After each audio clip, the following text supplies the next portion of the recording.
Peralatan itu habis dengan dingin saja. Tak ada lagi tamu yang datang menyumbang. Rumah kembali seperti tadi-tadinya. Dan waktu mindring-mindring datang menagih, Pak Inem sudah meninggalkan kota Blora. Bo Inem dan Inem sendiri sesudah pernikahan itu terus membatik siang dan malam. Dan bila orang datang ke rumah mereka pada jam 3 pagi, tak jarang mereka dapat ditemui masih membatik. Dan asap dapur lilin mengepul-ngepul di antara keduanya. Selain itu seringkali terdengar pertengkaran di rumah itu. Dan pada suatu kali waktu aku sedang tidur di ranjang dengan bunda, teriakan yang keras membangunkan aku. Tak mau! Tak mau! Masih malam waktu itu, dan teriakan itu diulang-ulang dibarengi dengan pukulan pada pintu dan berdembam-dembam. Aku tahu teriakan itu keluar dari mulut Inem. Aku kenal suaranya. Bu, kenapa Inem berteriak, Bu? Aku bertanya pada bunda.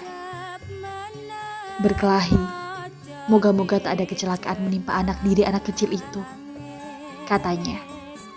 Tapi ia tak memberi penerangan apa-apa. Mengapa ada kecelakaan menimpanya, Bu?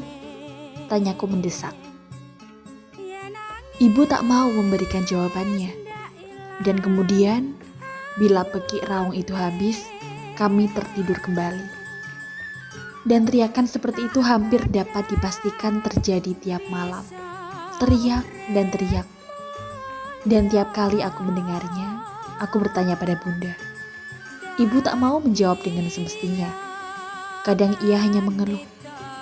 Kasihan, anak begitu kecil. Dan pada suatu hari datanglah si Inem ke rumah kami. Langsung saja ia mencari bunda. Parasnya pucat tak berdarah. Sebelum berkata apa-apa, ia mengacarai pertemuan itu dengan tangis yang sopan. Mengapa menangis, Inem? Engkau berkelahi lagi? Tanya ibu. Doro, kata Inem. Aku harap di antara sedus-duannya sudi menerima aku di sini seperti dulu. Bukankah engkau sudah berlaki, Inem? Dan Inem menangis lagi.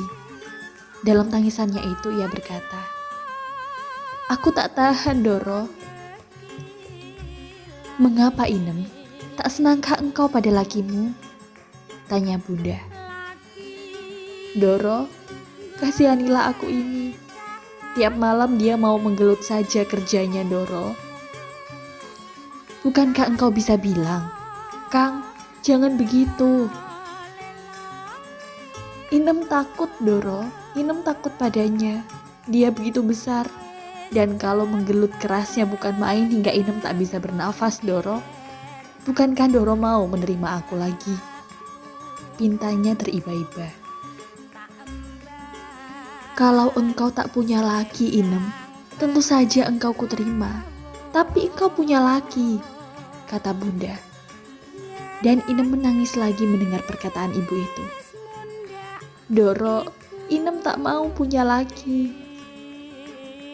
Walau engkau tak mau, tapi engkau tetap punya, Inem.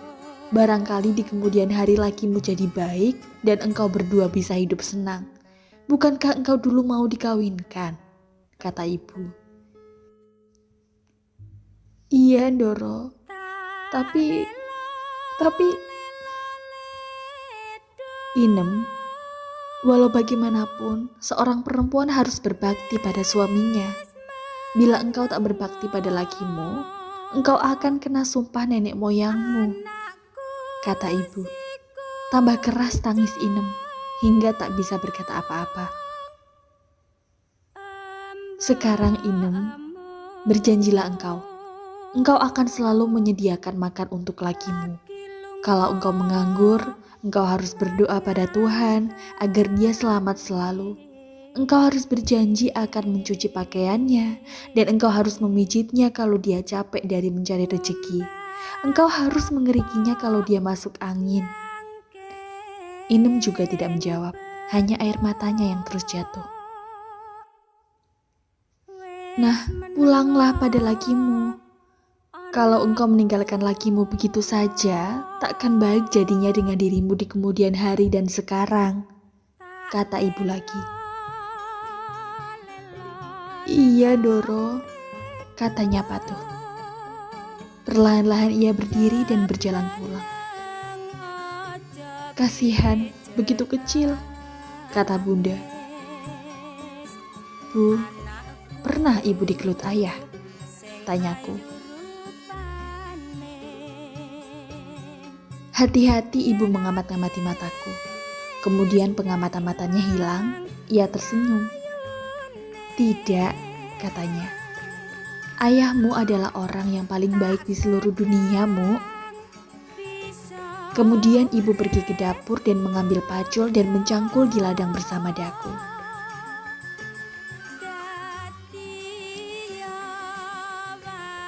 Satu tahun pun berlalulah dengan tiada terasa. Pada suatu kali datang pula si Ine. 1 tahun telah membuat dia jauh lebih besar daripada sebelumnya. Nampak betul dia sudah jadi dewasa, walaupun baru berumur 9 tahun. Seperti biasa, langsung dia menemui ibu. Duduk di lantai sambil menundukkan kepala, berkata, Doro, sekarang Inem sudah tak punya laki. Apa? Inem sekarang sudah tak berlaki lagi. Engkau sudah janda? Ibu bertanya. Iya, Doro. Mengapa engkau bercerai dengannya? Ia tak menjawab. Engkau tak berbakti padanya. Inem pikir Inem selalu berbakti padanya, Doro. Engkau pijiti dia kalau pulang kelelahan mencari rezeki? Tanya Bunda menyelidiki. Iya, Doro, semua pesan sudah Inem jalankan. Mengapa bercerai juga? Doro, dia sering memukuli Inem. Memukuli? Anak begini kecil dipukuli? Inem sudah cukup berbakti, Doro. Dan kalau dia memukuli dan Inem kesakitan, berbakti jugakah itu, Doro? Tanyanya betul-betul meminta keterangan. Bunda berdiam diri, matanya menyelidiki Inem. Dipukuli, bisik Bunda kemudian. Iya, Doro, dipukuli. Seperti emak dan bapak memukuli aku. Barangkali engkau memang kurang berbakti padanya. Seorang suami tak akan sampai hati memukuli bininya bila dia sungguh-sungguh berbakti. Inem tak menjawab. Dirubahnya arah percakapan. Sudikah Doro menerima Inem kembali? Tak Bunda berbimbang-bimbang dalam menjawabnya, berkata tegas. Inem, engkau sekarang janda.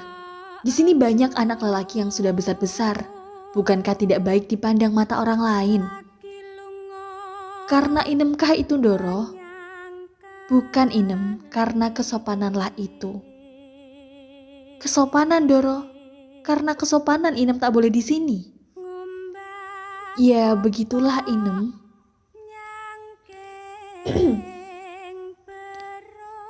Janda itu tak berkata apa-apa lagi.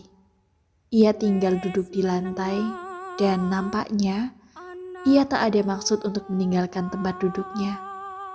Ibu mendekati dan menepuk-nepuk bahunya, menghibur. Sekarang, Inem, lebih baik engkau bantu orang tuamu mencari rezeki. Sungguh sayang, aku tak bisa menerima engkau lagi. 2 tetes air mata membutir di sudut-sudut mata perempuan kecil itu. Ia berdiri. Lesu ia melangkahkan kakinya meninggalkan rumah kami menuju ke rumah orang tuanya. Dan sejak itu, ia jarang nampak keluar dari rumah. Dan kemudian, janda yang berumur 9 tahun itu, karena hanya membebani rumah tangga orang tuanya, boleh dipukuli oleh siapa saja yang suka. Emaknya, adiknya yang lelaki, pamannya, tetangganya, bibinya. Namun Inem tak pernah datang lagi ke rumah kami.